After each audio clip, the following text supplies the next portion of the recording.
Muy buenos días, mis amados hermanos. Dios les bendiga grandemente. Una alegría que podamos nuevamente estar juntos escudriñando la palabra del Señor. Si bien todavía no estamos reunidos en un mismo lugar, sí lo estamos en un mismo corazón, en un mismo sentir, en un mismo espíritu. Permítame, por favor, en esta mañana una oración para que juntos podamos pedir al Señor que nos bendiga en esta preciosísima mañana con su palabra. Él nos hable de corazón a corazón. Acompáñeme, por favor. Señor amado, te doy gracias, Padre bueno. Muchas gracias, Señor, por este tiempo que tú nos permites, Señor. Tiempo de poder estar en tu presencia, Señor. Te agradecemos, Padre, por las alabanzas, por el tiempo de adoración, Señor, que hemos podido tener, Señor amado, en este escenario virtual, Señor, que tú nos permites tener, y te lo agradecemos, Señor amado, porque tenemos esta oportunidad, Señor. Y en esta hora, Padre, queremos pedirte que seas tú abriendo, Señor, nuestro entendimiento, de tal forma, Padre, que podamos recibir tu palabra en esta hora, Señor, y tu palabra, Señor, logre el efecto, Señor, en nuestras vidas, Señor amado, que tú has planeado, que ha sido tu propósito, Señor. Padre, así te lo pedimos, Señor, reconociendo una vez más que sin ti nada somos y nada podemos hacer, Señor. En el nombre de tu Hijo amado Jesús. Amén y amén. Gloria a Dios, aleluya. Acompáñeme, por favor. Abra su Biblia, Evangelio según San Juan. Hemos iniciado el anterior domingo con un estudio y dimos la primera parte. Hoy día vamos a abarcar la segunda parte. Evangelio según San Juan, capítulo 9, verso 1. La palabra del Señor dice así: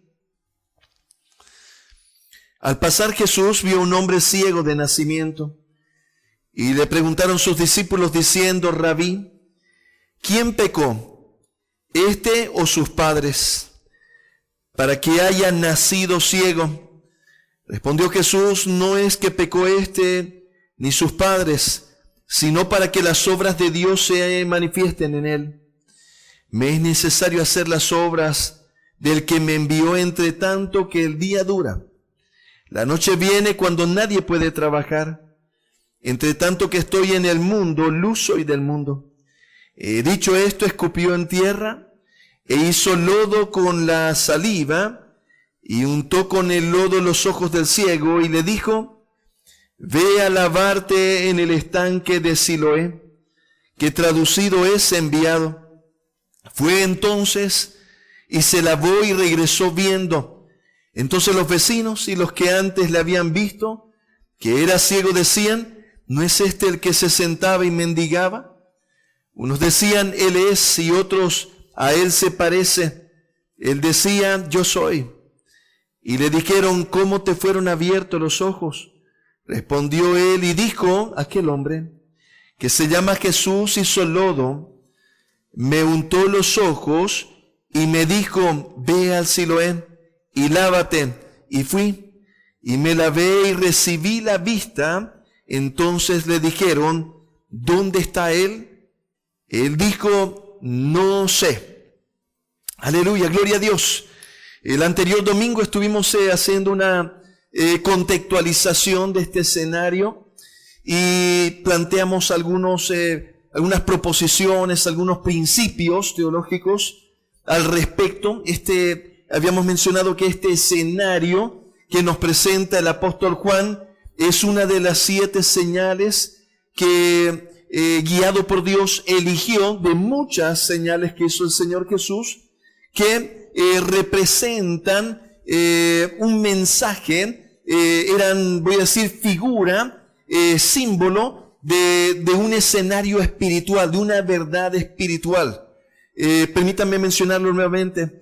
Estas historias reales que acontecieron, que el apóstol Juan nos presenta, y las presenta mencionándolos como señales, quiere decir, fueron milagros, fueron prodigios, fueron escenarios sobrenaturales que acontecieron en el ministerio del Señor Jesús. que traen a la luz una verdad espiritual que nos guía y nos lleva a poder, a ser invitados, permítame decir así, a ser invitados a entender, aceptar, comprender, a poder tener la convicción, a creer en el Hijo de Dios, dice la palabra del Señor. De tal forma que este escenario elegido por Juan nos presenta un escenario muy difícil en su desarrollo. Estoy queriendo decir una historia de un hombre que estaba pasando una situación que era prácticamente una tragedia en su vida. Él había nacido ciego y se encontraba ya en esta etapa de su vida. Los teólogos infieren de que en el escenario, en el contexto, en la armonía de la palabra del Señor, nos presenta que posiblemente él tenía pasado los 30 años, en ese rango de edad se encontraba, 30, 35 años, porque cuando dice la palabra del Señor, edad tiene, es una figura, es una manera de decir, ya tenía la edad de un varón que ya era responsable de sus actos. Y para el pueblo judío, para la cultura judía, un hombre empezaba a tener esta condición plena a los 30 años de edad. De tal manera que nos encontramos con una historia de un hombre de entre los 30 y 40 años, 30, 35 años, que se encontraba en un escenario de su vida muy difícil. Permítame decirlo de esta manera. Esta historia que nos presenta el apóstol Juan es una historia dramática.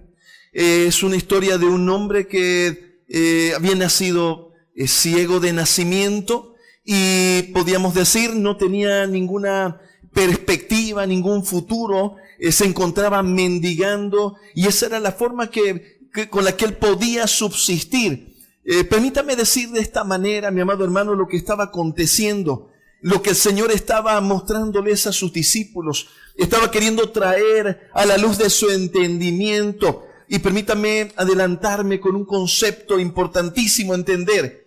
El tema que aquí el Señor nos está presentando es un tema de esperanza. Era tener esperanza o no tener esperanza. Y aquí la palabra del Señor nos muestra, el Señor cuando ve a este hombre, dice la palabra del Señor, vio un hombre ciego de nacimiento y le preguntaron sus discípulos diciendo, Rabí, ¿quién pecó, este o sus padres, para que haya nacido ciego? Permítame parafrasearlo de esta manera. Los discípulos estaban diciéndole al Señor, este caso de este hombre es un caso final sin esperanza, sin solución. Y surge la pregunta de ellos diciéndole, ¿quién tiene la culpa? Permítame parafrasearlo de esa manera. Estaban buscando quién era el culpable para que este hombre esté en ese escenario, en esa situación, en esa frustración, en esa derrota, devastado, mendigando sin ningún futuro, sin ninguna esperanza. Y ellos le están preguntando al Señor, ¿quién es el culpable? ¿Él o sus padres? ¿Quién pecó? ¿Él o sus padres para que esté en esta condición? Ahora, permítame insistir en esto, que es importante que lo podamos entender. ¿Qué era lo que habían recibido de la tradición los discípulos? Era esa actitud de juzgar, de sentenciar, de ser muchas veces sin misericordias, de ser implacables, como lo eran los fariseos, que vamos a leerlos un poquito más adelante en un momento. Vamos a continuar con la lectura y vamos a ver la actitud de los fariseos. Pero permítame insistir en este escenario en lo que los discípulos están con el Señor Jesús. Y en otras palabras, ellos le estaban diciendo al Señor, Señor, este hombre no tiene ninguna esperanza.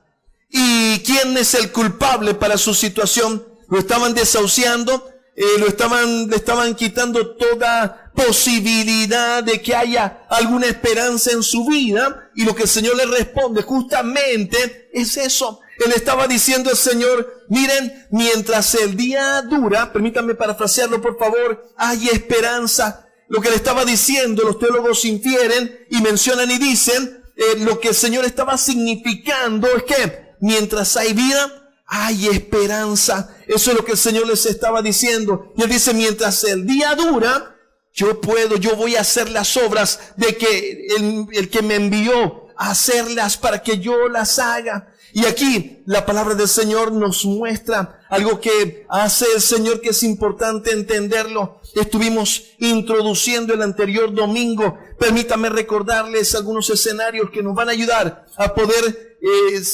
entrar en esa segunda parte del estudio que es importante entender, mis amados hermanos. Dice que el Señor le habla a este hombre, se acerca a él, dice que él toma saliva y lodo, y hace el lodo con la saliva y la pone sobre los ojos del ciego y le dice, ve a lavarte al Siloé. Permítame mencionarle algo que es importante ahí, de poderlo entender, traerlo a la luz de nuestro entendimiento.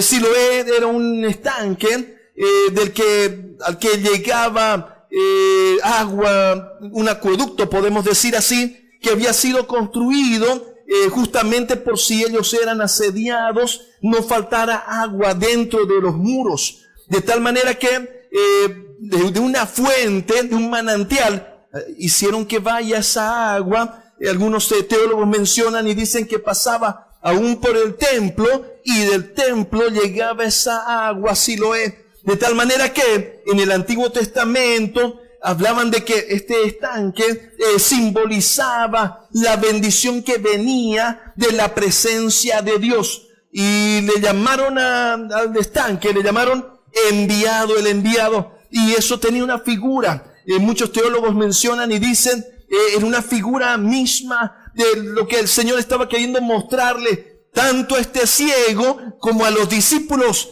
Él tenía que ir al enviado, él era el enviado de Dios. Por eso dice así, tengo que hacer la obra del que me envió mientras el día dura. Entonces, mi amado hermano, lo que estaba diciéndoles, lo que estaba enseñándoles el Señor a sus discípulos es que aquello que los fariseos habían destruido, los maestros de la ley, lamentablemente malentendiendo la ley, mis amados hermanos. ¿Por qué? Porque ellos lo que era un regalo de Dios de esperanza, lo hicieron más bien para quitar la esperanza de la gente. De tal manera que ellos tomando, y voy a decir, con sus tradiciones, modificaron a la ley de Dios, modificaron el sentido del mandamiento de Dios, que lo que venía a darnos es esperanza. Lo que estaba dándole al pueblo de Dios era esperanza, y ellos hicieron justamente lo contrario. Y el Señor aquí, lo que estaba mostrándoles a sus discípulos, mostrándoles a este hombre ciego, es que hay esperanza.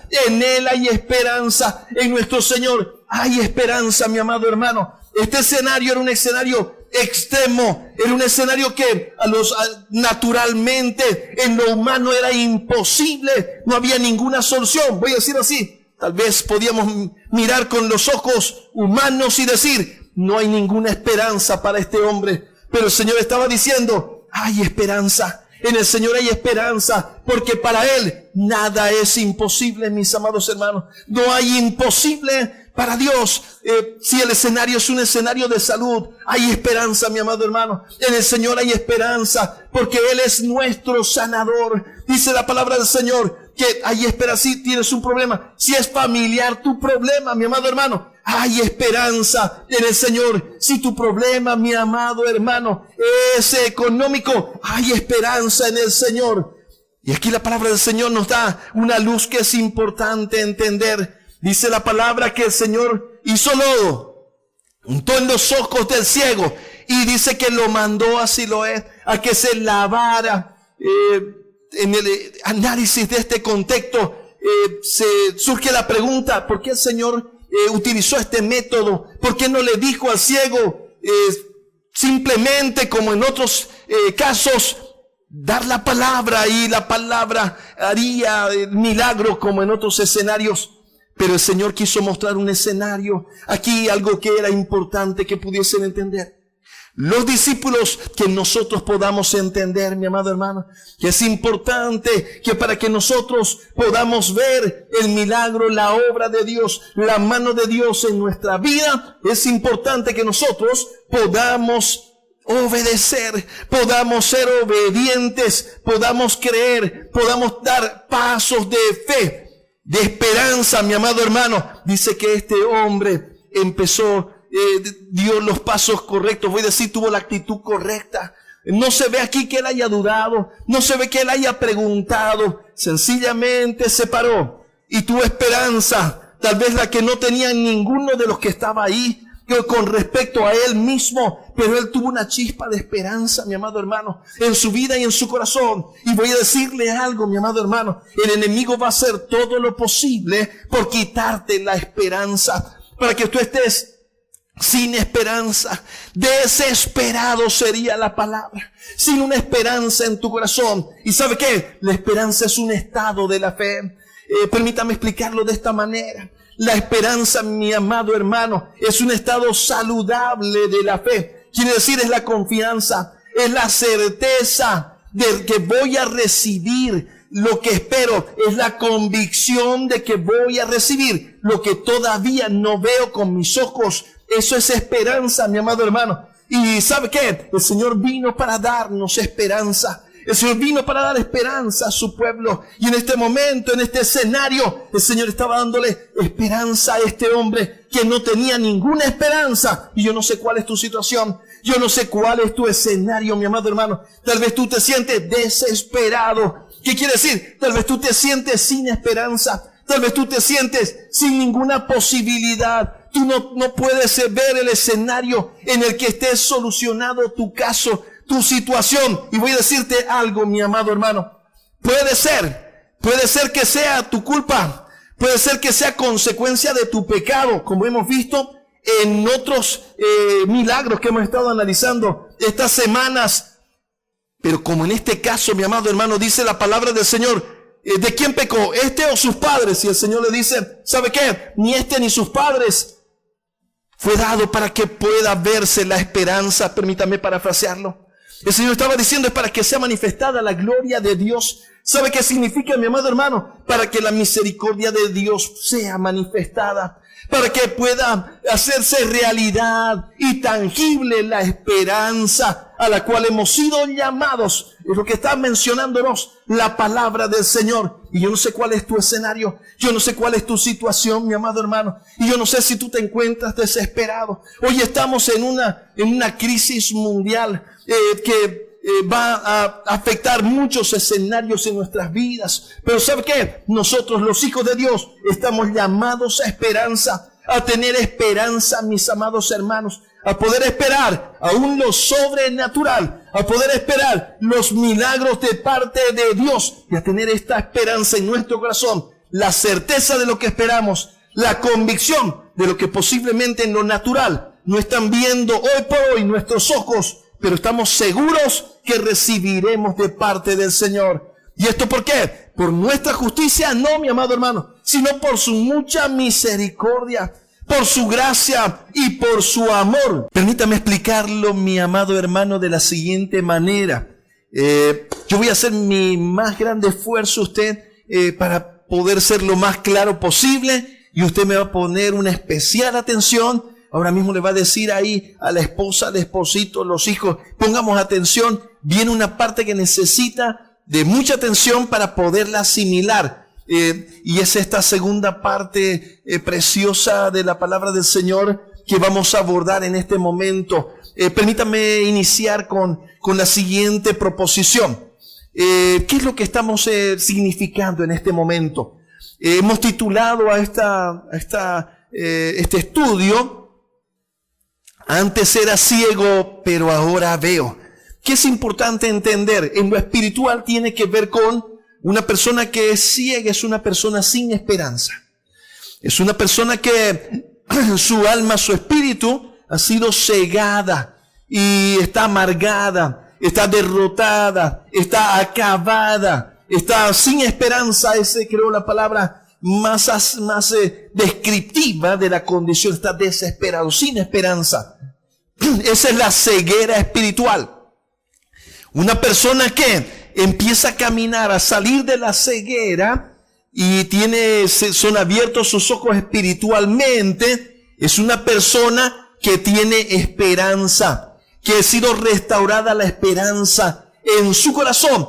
Pero permítame decir lo siguiente, mi amado hermano, este despertar de la esperanza, este desarrollo de la esperanza que va completándose hasta llegar a una fe madura, la certeza de lo que se espera, la convicción de lo que no se ve, connota, mi amado hermano, un escenario de lucha y de lucha espiritual. ¿Por qué? Porque una persona con esperanza es extremadamente peligrosa para el enemigo. De tal manera que el enemigo va a hacer todo lo que esté a su alcance para que una persona no tenga esperanza, para que usted no tenga esperanza, para que yo no tenga esperanza. El enemigo va a intentar convencerte de que ya no hay esperanza, que todo se acabó, que todo se terminó, que ya no hay más para ti, que ya no hay ninguna oportunidad para ti.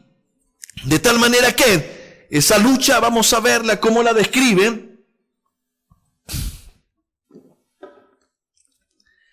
el apóstol Juan. Y permítanme leer, quiero hacerles notar cómo va creciendo la fe en el corazón de este hombre. Primero él recibe en lo natural la vista, un milagro en su vida se hace real y entonces empieza lo que empezó. Voy a decirlo de esta manera. Si usted me pregunta, pastor, ¿cómo hago yo? Yo me encuentro sin esperanza, pastor. Yo me encuentro desesperado. Me encuentro realmente, estoy en pánico. Estoy paralizado con temor en mi corazón. Realmente me ha dicho tantas cosas el enemigo y el escenario que yo puedo ver en lo natural es tan contrario en mi vida que realmente estoy asustado y me siento sin esperanza. Permítame darle el consejo, mi amado hermano. Permítame mostrarle aquí en la palabra del Señor cuál es la ruta que el Señor nos describe, la ruta que el Señor nos está mostrando. Y esto es lo que muestra la palabra del Señor. Lo primero que usted tiene que hacer, mi amado hermano, es tomar la decisión de obedecer al Señor. Esa va a ser la primera decisión de esperanza. ¿Sabe qué quiere decir? Que usted está creyéndole al Señor. Que dice el Señor que si usted obedece a su palabra, que si usted lee su palabra y su palabra la pone por obra en su vida, va a recibir la bendición de Dios. Va a empezar a ver los frutos de obedecer la instrucción, la dirección de Dios y empezar a hacer esa palabra viva en su vida, mi amado hermano. De tal manera que este hombre, mire lo que dice aquí la palabra del Señor. Le dijeron, ¿cómo te fueron abiertos los ojos? Respondió él y dijo, aquel hombre que se llama Jesús hizo lodo. Mire usted, para él en ese momento era aquel hombre que se llama Jesús. Le preguntaron, ¿dónde está? No sé. Él estaba empezando de cero. Él recibió la palabra y la puso por obra. Le dijo, ve así lo es. Y él fue, obedeció, lávate y se lavó. Y entonces pudo ver el milagro en su vida. En ese momento, todavía para él, era el Señor Jesús, era un hombre que se llamaba Jesús.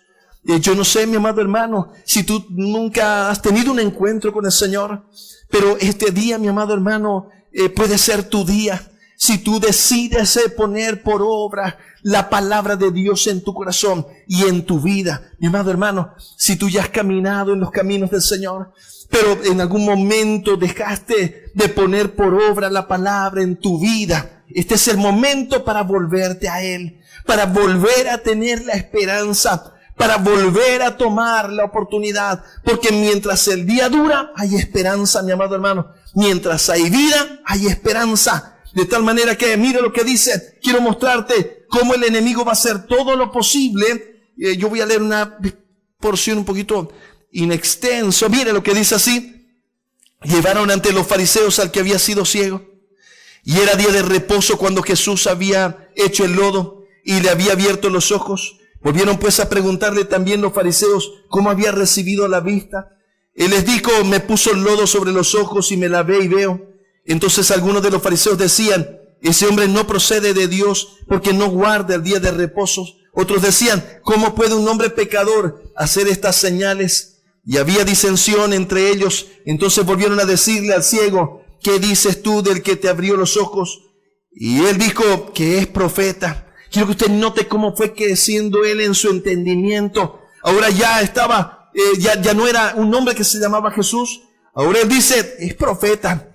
Estaba creciendo en su corazón la fe. Estaba creciendo en su corazón la esperanza de haber encontrado en su vida a su Salvador. Dice así, pero los judíos no creían que él había sido ciego y que había recibido la vista hasta que llamaron a los padres del que había recibido la vista y le preguntaron diciendo, ¿es este vuestro hijo, el que vosotros decís que nació ciego? ¿Cómo pues ve ahora? Sus padres respondieron y le dijeron, sabemos que este es nuestro hijo y que nació ciego, pero cómo ve ahora no lo sabemos, o quién haya abierto los ojos. Tampoco lo sabemos, edad tiene, preguntarle a él hablará por sí mismo. Esto dijeron sus padres porque tenían miedo de los judíos, por cuanto los judíos ya habían acordado que si alguno confesase que Jesús era el Mesías, fuera expulsado de la sinagoga. Por eso dijeron a sus padres, edad tiene, preguntarle a él. Entonces volvieron a llamar al hombre que había sido ciego y le dijeron, da gloria a Dios, nosotros sabemos que este hombre es pecador. Entonces él respondió y dijo, si es pecador no lo sé, una cosa sé, que habiendo yo sido ciego, ahora veo. Le volvieron a decir, ¿qué te hizo? ¿Cómo te abrió los ojos? Él respondió, ya os lo he dicho, y no habéis querido oír. ¿Por qué no queréis oír otra vez? ¿Queréis también vosotros haceros sus discípulos? Le injuriaron y dijeron, tú eres su discípulo, pero nosotros discípulos de Moisés somos. Nosotros sabemos que Dios ha hablado a Moisés, pero respecto a ese no sabemos de dónde sea. Respondió el hombre y les dijo, pues esto es lo maravilloso, que vosotros no sepáis de dónde sea, y a mí me abrió los ojos. Y sabemos que Dios no oye a los pecadores, pero si alguno es temeroso de Dios y hace su voluntad, a ese oye. Desde el principio no se ha oído decir que alguno abriese los ojos a uno que nació ciego. Si este no viniera de Dios, nada podría hacer. Respondieron y le dijeron, tú naciste del todo en pecado y nos enseñas a nosotros. Y le expulsaron. Quiero que note lo siguiente, mi amado hermano. Lo que estoy queriendo mostrarle es que aquí este escenario nos está mostrando una lucha contra la esperanza. Aquí vemos cómo el enemigo, mi amado hermano, estaba tratando de destruir la esperanza que había en el corazón de este hombre. Lamentablemente, los fariseos estaban siendo utilizados. No solamente eran líderes del pueblo de Israel, con seguridad que eran también miembros del Sanedrín, porque tenían la prerrogativa de expulsar a alguien. Quiere decir, lo estaban excomulgando. Y este hombre que estaba ciego, había sido sanado por el Señor. Ahora estaba delante de ellos viendo y les dice, ¿sabe qué? Yo una sola cosa sé, que antes yo era ciego y ahora veo. Y sabe que esto es lo maravilloso, que vosotros no sabéis de dónde viene o quién es, pero Él me ha abierto los ojos. ¿Y sabe qué les dice? ¿Queréis vosotros también haceros sus discípulos? ¿Sabe qué estaba diciéndole? Yo quiero ser su discípulo. Y ellos le dijeron, mira, tú eres discípulo de él, nosotros de Moisés somos discípulos. Dice que le injuriaron y le expulsaron. Mi amado hermano, ¿sabe qué? Cuando una persona, cuando un hijo de Dios, cuando un creyente, cuando alguien sin conocer a Dios toma la decisión de poder creerle, de tener esperanza en su vida y en su corazón, el enemigo se va a levantar y el enemigo va a intentar destruir esa esperanza en tu vida y en tu corazón, mi amado hermano. Puede que vengan hasta decirte, ¿sabes qué? No sé de qué estás hablando, no hay ninguna esperanza, no hay ninguna posibilidad, no hay nada que hacer. ¿Y sabe qué? Dios te quiere decir, sí hay esperanza, porque para Dios no hay nada imposible. Mi amado hermano, este hombre ahora ya estaba hablando de que el Señor era un profeta. Y él decía que es lo maravilloso que Él me devolvió la vista. Y estaba hablando de que era un maestro, porque decía, vosotros también queréis ser sus discípulos. Él se estaba haciendo su discípulo. ¿Sabe qué significa? que él estaba diciendo, yo voy a vivir conforme lo que él me enseñe. Él será mi maestro y yo seré su discípulo. Mire, permítame aterrizar de la siguiente manera, mi amado hermano. Mire lo que dice la palabra del Señor. Oyó Jesús que le habían expulsado y hallándole le dijo, ¿crees tú en el Hijo de Dios? Respondió él y dijo, ¿quién es, Señor, para que crea en él? Le dijo Jesús, pues le has visto y el que habla contigo él es. Y él dijo, creo, Señor, y le adoró. Dijo Jesús, para juicio he venido yo a este mundo, para que los que no ven, vean, y los que ven sean cegados. Entonces algunos de los fariseos que estaban con él, al oír esto, le dijeron, ¿acaso nosotros somos también ciegos?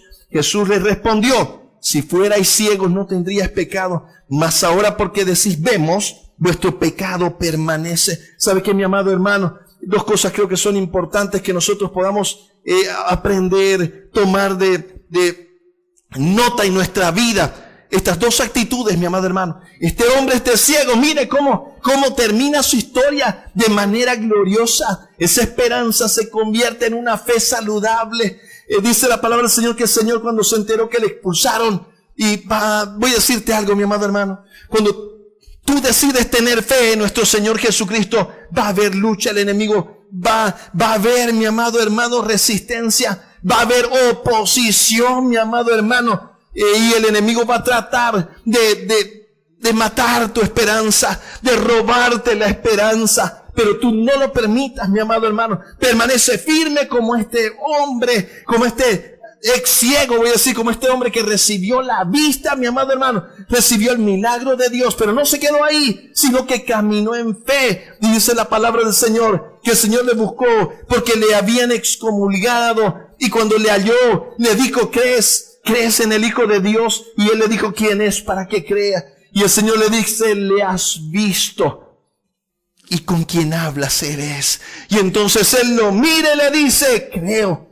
Y le adoró. Terminó su vida en una vida de adoración, mi amado hermano. Esa esperanza se convirtió, dio fruto y fruto para vida eterna. Y quiero decirte algo, mi amado hermano. Yo no sé el escenario en el que te encuentras. Yo no sé la situación en la que te encuentras. Pero aquí dice la palabra del Señor que para la gloria de Dios puede ser transformado. Mi amado hermano, puede que haya sido tu culpa. Puede que haya sido la consecuencia de tus errores. Puede que no. Lo que quiero decirte, mi amado hermano, es que Dios te está diciendo que hay esperanza, que hay misericordia. Los fariseos no tenían misericordia. Los fariseos eran implacables. Buscaban los escenarios para sentenciar a alguien, para dejarlos desahuciados, así como la mujer adúltera, que la trajeron y le dijeron al Señor, esta mujer ha sido hallada en el mismo acto de adulterio, y dice Moisés que debe ser apedreada. Y el Señor, ¿sabe qué les dijo? El que esté libre de pecado, que tire la primera piedra. El apóstol Pablo lo explicó diciendo lo siguiente a los Gálatas. Le dijo, si alguno de vosotros es encontrado en alguna de estas faltas, vosotros que sois espirituales, restauradle con espíritu de mansedumbre. ¿Sabe qué, mi amado hermano? Lo que la palabra del Señor nos está enseñando es que nosotros debemos ser portadores de esperanza, mi amado hermano. No de muerte, sino de esperanza, mi amado hermano. De tal manera que si vemos a alguien que está en contingencia, está en problema, está en enfermedad, podamos ir con espíritu de mansedumbre, podamos ser quien puede infundirle esperanza, darle el mensaje de Dios, que para Dios nada es imposible, que hay esperanza en nuestro Señor, mis amados hermanos. Padre amado, yo te doy gracias, Señor. Gracias, Padre, por lo que tú has hecho, Señor amado. Gracias te damos por tu sacrificio, Señor, en la cruz del Calvario, Señor amado. Porque por tu llaga, Señor, fuimos nosotros curados, Señor. El precio de nuestra paz fue sobre ti, Señor amado. La maldición, Señor, quedó clavada en el madero, Señor amado. Tú llevaste, Señor, el castigo que era sobre nosotros, Señor. El perdón y la remisión de nuestros pecados, Señor amado. Gracias, Señor, te damos, porque hoy, Señor, podemos recibir de ti la esperanza, Señor. Y como dice tu palabra, y permanece en la fe, la esperanza y el amor. estos tres, y el mayor de ellos es el amor. Gracias, Señor, te damos en el nombre de tu Hijo amado Jesús. Amén y amén. Dios te bendiga grandemente y no permitas que el enemigo robe tu esperanza.